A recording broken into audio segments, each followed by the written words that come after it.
So, Kelsey, I'd like to start this episode with a twist because we have Stuart Turton as our guest today.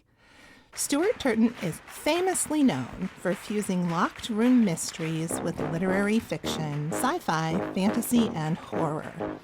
He is the author of The 7.5 Deaths of Evelyn Hardcastle, The Devil in the Dark Water, and the recent Library Reads pick for May, The Last Murder at the End of the World. His books are bestsellers in both the UK and the US and have been translated into 40 languages and have sold over 1 million copies. I love a fun author biography, and Stuart Turton's bio on Goodreads is a gem. So Stuart, I have to ask, what would you like our listeners to know about you? Nothing they can't not immediately deduce. I'm British, I'm from the north, I don't take anything very seriously. I am still completely baffled that I'm actually an author. Like, most mornings I wake up and that startles me anew. So yeah, just, I'm like a startled animal, just treat me cautiously.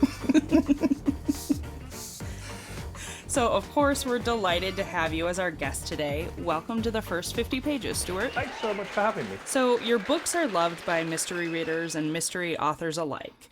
And we recently interviewed author Benjamin Stevenson, and he named The 7.5 Deaths of Evelyn Hardcastle as one of his favorite books. One of the things that I think we, readers, librarians, mystery lovers, are impressed with in your writing is the intricate structure and the care that you take in crafting your story.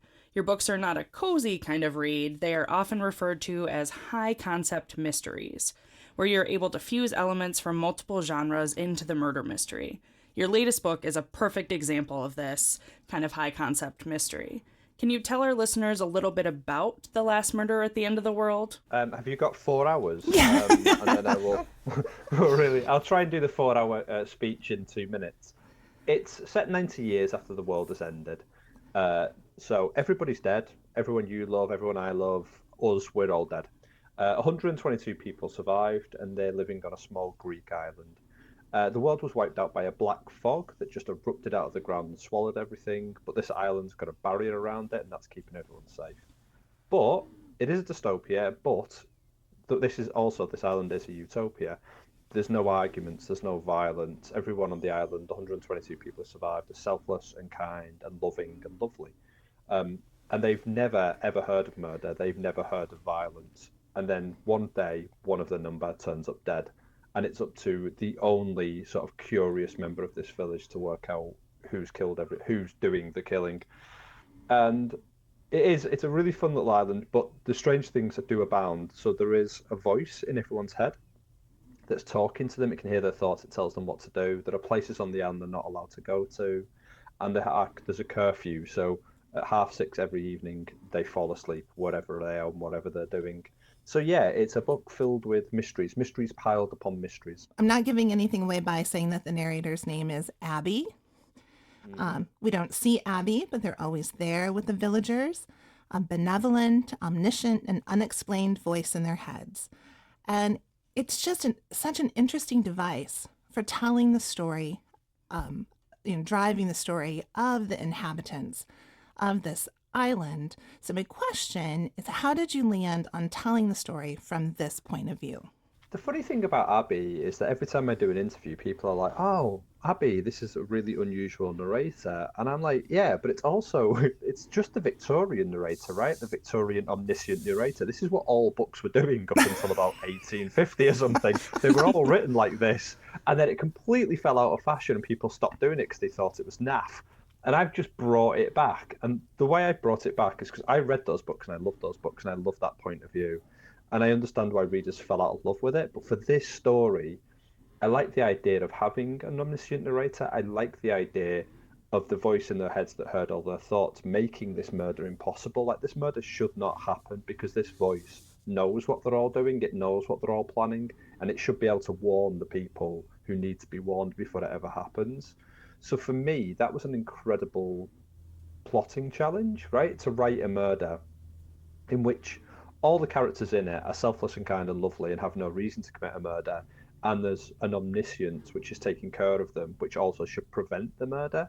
So me getting to mess around with that and plot something where that didn't matter and where that was thwarted. It was so fun for me to do, and that's generally always what I'm trying to do with my books. I'm just trying to entertain myself before I entertain other people, because I've got to sit with this thing for 2 years. Like, and if I'm even one day of it bores me, I am so good a procrastinator that I will not go back to it for 2 months. So I've just got to make sure every time I'm sitting down, I'm entertained, and there's something in the writing for me to be excited by. And Abby was just a really exciting challenge, but also a really exciting character to explore and get down on the page. Before becoming a famous author, you spent time as a technology journalist. How did that experience impact this story? Oh, let's first quibble with the idea of famous author, shall we? Let's just really... There's about 17 people on this planet who know her. I'm very famous amongst those 17 people, right? But beyond that, as a middling, somewhat in the centre of the pack author, I was a technology journalist. That's where it's interesting, because usually for my novels, I spend 3 months planning them out. And I travel a lot in that process. I usually go. So for Devil in the Dark Water, my second novel, I travelled to Amsterdam because they built this huge boat. And that was the boat I based the boat in the book on. And I climbed all over that thing for 3 days. I went out to Indonesia. In Seven Deaths, my first novel. I'm sorry, the 7.5 Deaths. My first novel. I crawled around in country houses, and I went over to France, and I had a big Tudor house all to myself for like 2 weeks. And I went exploring that with a candle at midnight. So I'd always try to do this very in-depth research and put myself in the places I need to be. But when I started writing this book, it was the pandemic. So I couldn't go anywhere. I was just stuck at home. So I ended up going back through my old articles. So my old articles from being a travel journalist and my old articles from being a technology journalist. And I started looking at the people I'd been talking to, what the technology they'd been working on, what they were telling me was coming, what's in the future, what they assume will be the next big thing. So most of the technology in this book is what somebody in the past has told me they are working on. So as odd as some of those technologies may seem when you're reading them, they're all true, they're all based in fact, and someone around the world is currently working on them.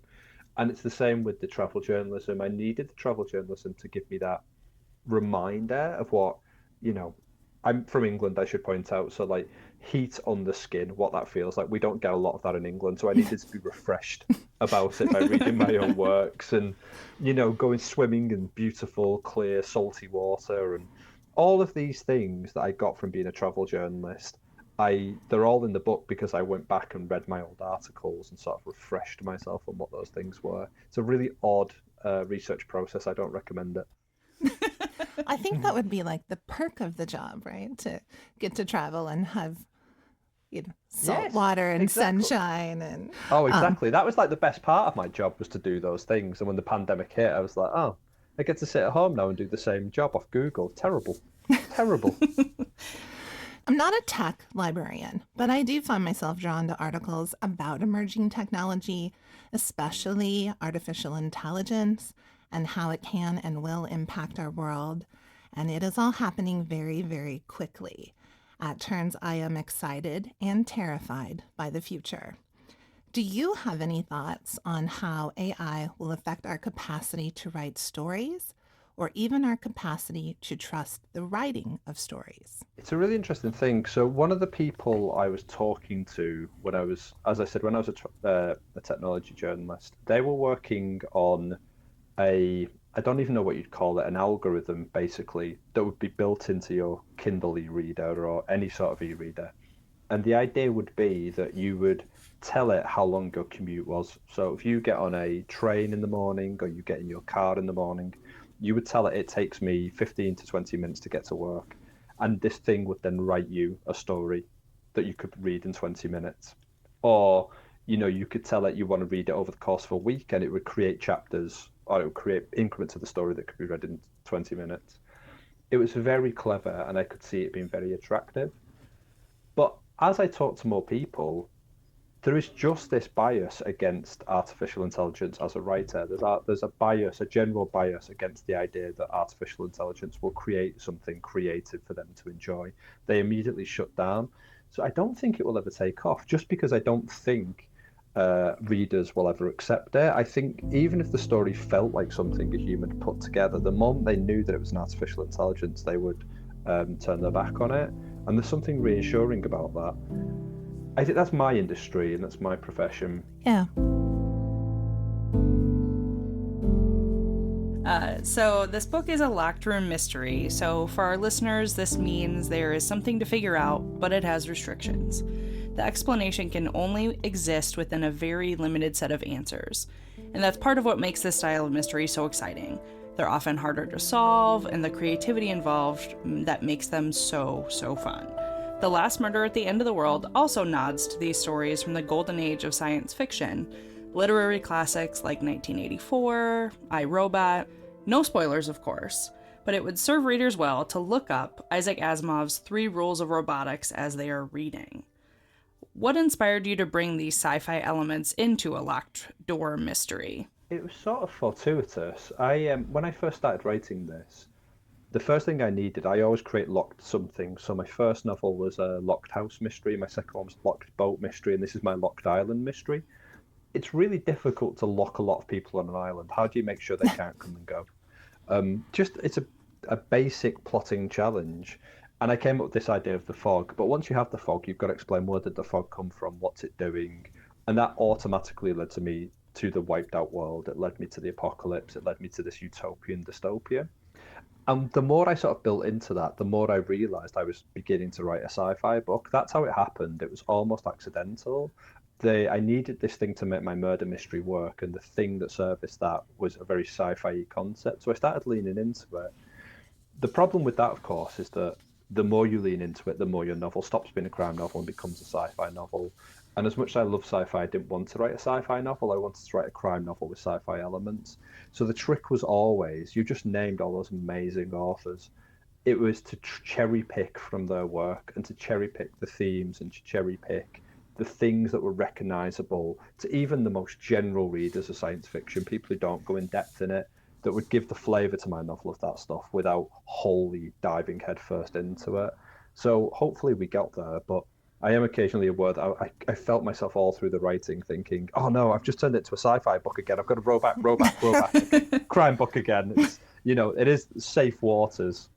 And I do think that in this book, part of that influence is in the exploration of those existential questions, exploring the insights into our existence. Like I really feel that nod to that speculative fiction there. Oh, thank you so much. Because it was funny because I'm sure every author who says this when they come on, you don't really start writing with themes in mind. You have a plot, you have some characters, and you get going. And then the themes sort of emerge and you start to see them yourself as you write them, and you're like, oh yeah, so that's what I'm writing about. Okay, cool. And then you kind of carry on going with it. And I think there is something about sci-fi in particular that lends... Crime does this all the time, because crime is obviously about crime and punishment. And for me, it's always been about redemption. Like, Christie usually took her novels up to the point of punishment. The evildoer is found, they are punished, the novel ends, everybody applauds. I'm always bothered about what happens to them afterwards. I'm always worried about the redemption of those people and what we expect of them once they're caught, and if there's anything they can do to come back to us and come back to society. So that always finds its way in my novels, and it's a very large part of this novel with a character called Adil.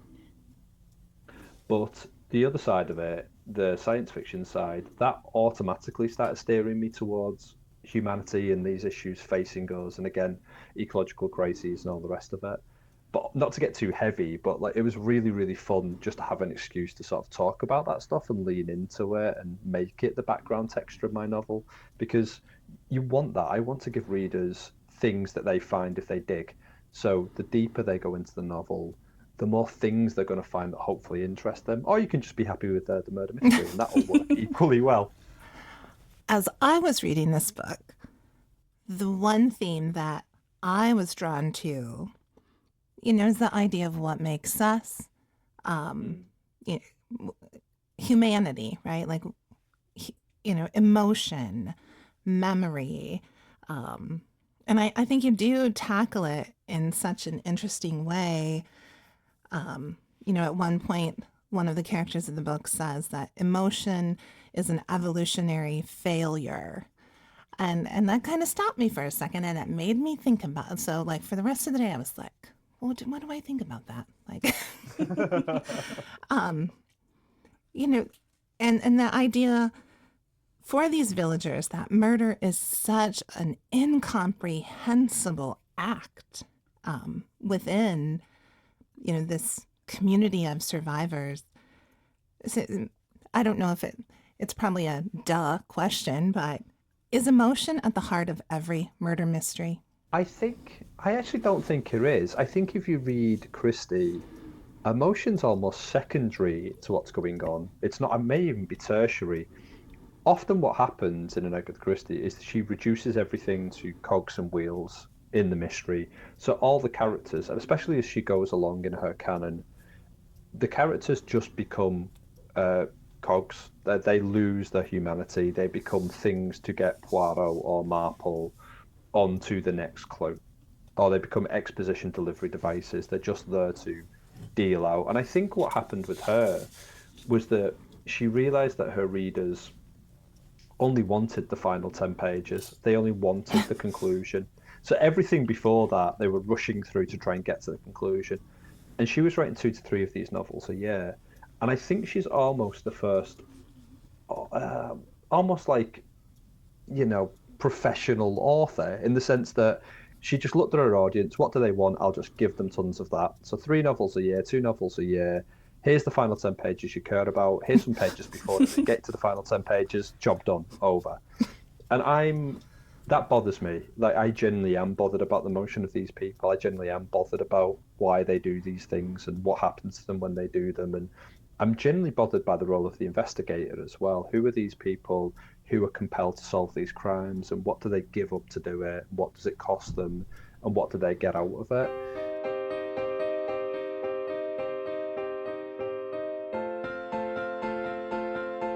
So your debut novel, The 7.5 Deaths of Evelyn Hardcastle, was a runaway hit, loved by readers and critics alike all around the world, and then us included. In the all-encompassing category of the mystery genre, this book has been called ingenious and original time and time again. And I was just talking with a patron this week who said that she loved this book and had never read anything like it before.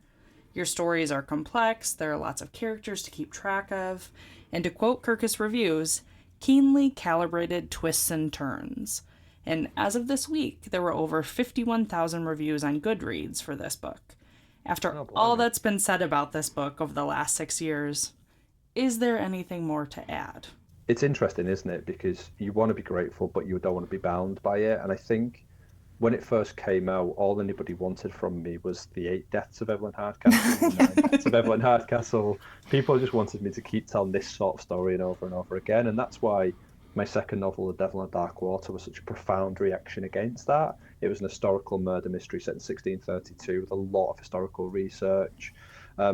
Because I wanted people to know that that's not what I was going to do, that I was going to switch on you all the time. And every time you picked up one of my books, everything would be a mystery. Everything can be a mystery.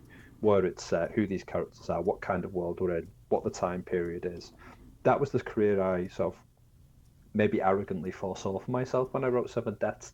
This is what I wanted to be doing. I wanted to be changing up all the time and writing radically different things all the time. We know that you changed the title in the US to The 7.5 Deaths of Evelyn Hardcastle, but it actually is The 7 Deaths of Evelyn Hardcastle.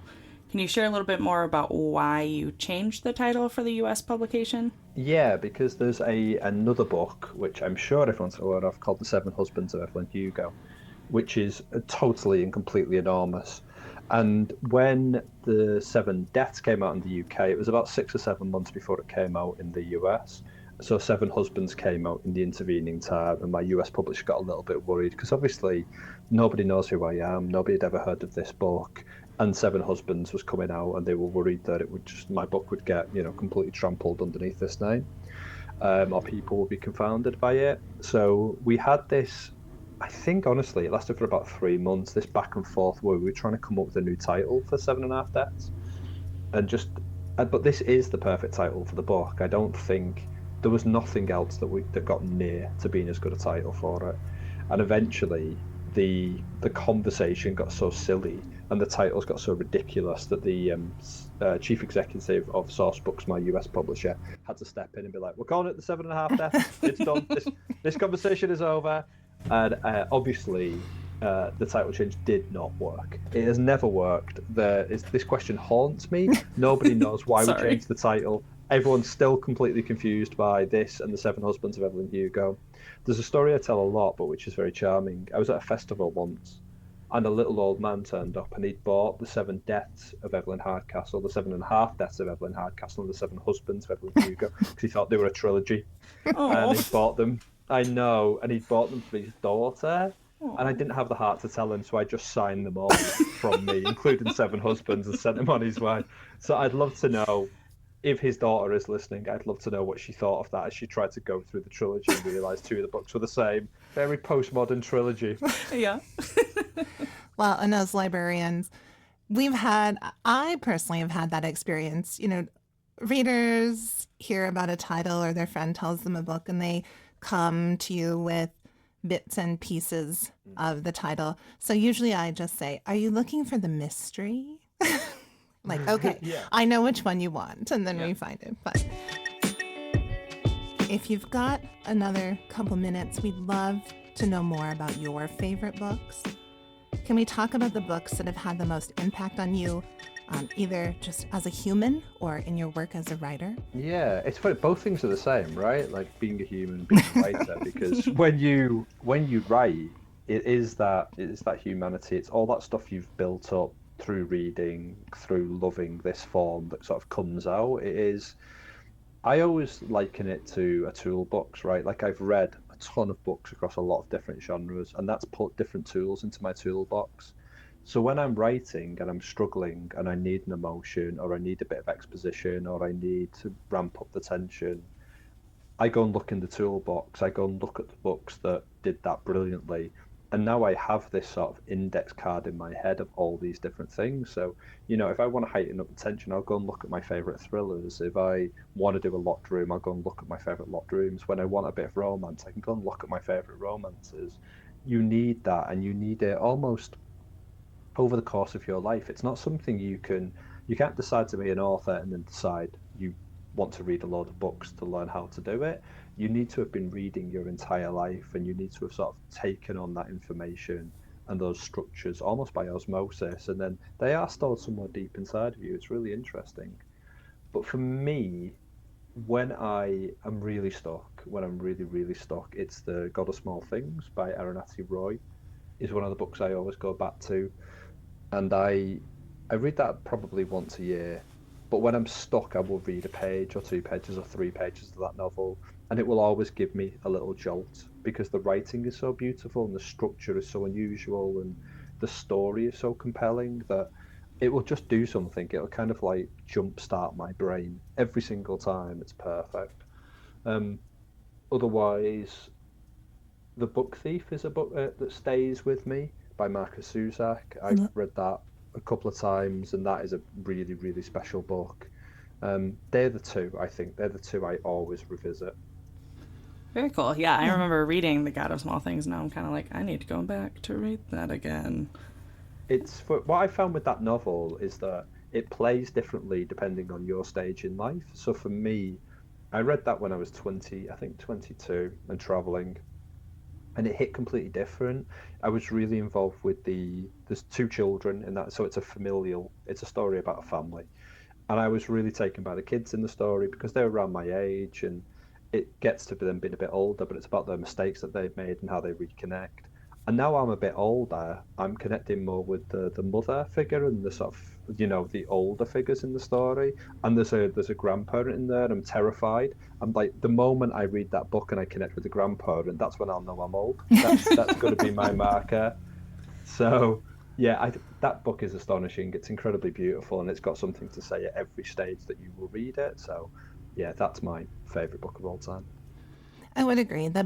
I think the best books are the ones that we can read over and over at different stages of life, and they can present completely new insights in the story. And Yeah, I would definitely agree. So Wonderful. This would have been a very, acrimonious end to a podcast if you disagreed and we started a big fight about it. Imagine that.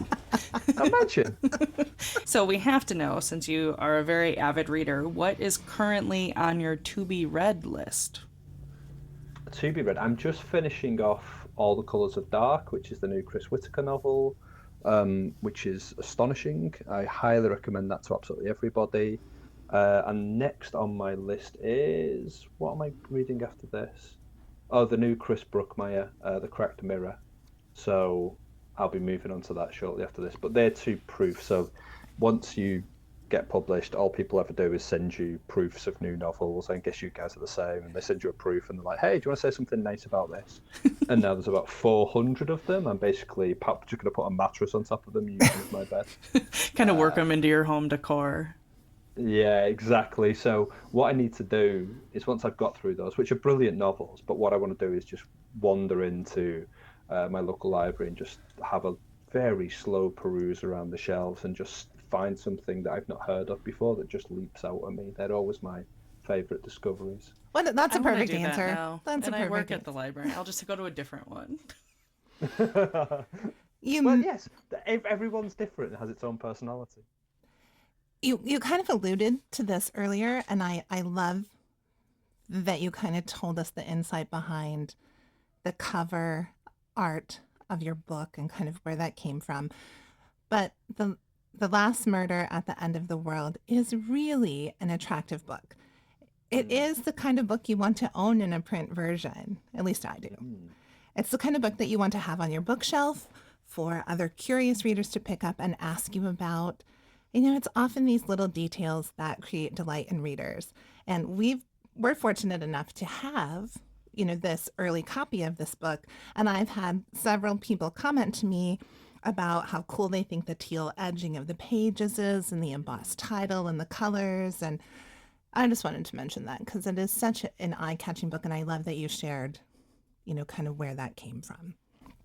Yeah, thank you. I mean, I mean, so much that none of that is me. So obviously, I'm very blessed that I have these amazing people around me, these amazing designers, and there's a beautiful map inside it as well. And there's nothing better than when you finish something like that and your creativity and your act of imagination sparks the imagination of other people. It's so wonderful. And then it comes back to you and you're like, I know that my words have created that, but it feels so distinct from me. It feels like someone else has created a work of art because I, wrote a book, which is just fantastic. And I think it's very rare that you see a murder mystery that looks like this, that it has these colours, that is this different, that has this lightness to it. And I think it's completely genius on the part of my cover designer, David Mann, and my publisher, Source Books, to put those sprayed edges, which I know in the US are not a huge thing in crime. So for them to be that bold and to believe in it that much is so wonderful. And we know that readers will devour this story and then anxiously await what is next. And we hear that it might be a more contemporary thriller kind of thing. Yeah, I think this was always the plan. A little bit, that I started off in the 1920s with 7.5 Deaths, and then I took myself back to 1632, and then I've gone into the future now. So it naturally feels like the only sort of time period left to write in, if I don't want to repeat myself, is something a bit more contemporary. But it's me. So what I'm thinking about now and what I'm planning out now probably won't be the same thing that I delivered in 3 years. It just won't be, because the ideas keep shifting and I get interested in new things, and the first draft never works for me. I always end up throwing out my first draft completely and starting again, because the thing that seems such a great idea when I was plotting it out doesn't work on paper or isn't as entertaining as I hoped it would be. So if I told you about it now, I'd just be lying directly to you, and I definitely do not want to do that. So I'm gonna keep it a secret for the minute. Thank you for being our guest today, Stuart. It has been a great and wonderful conversation.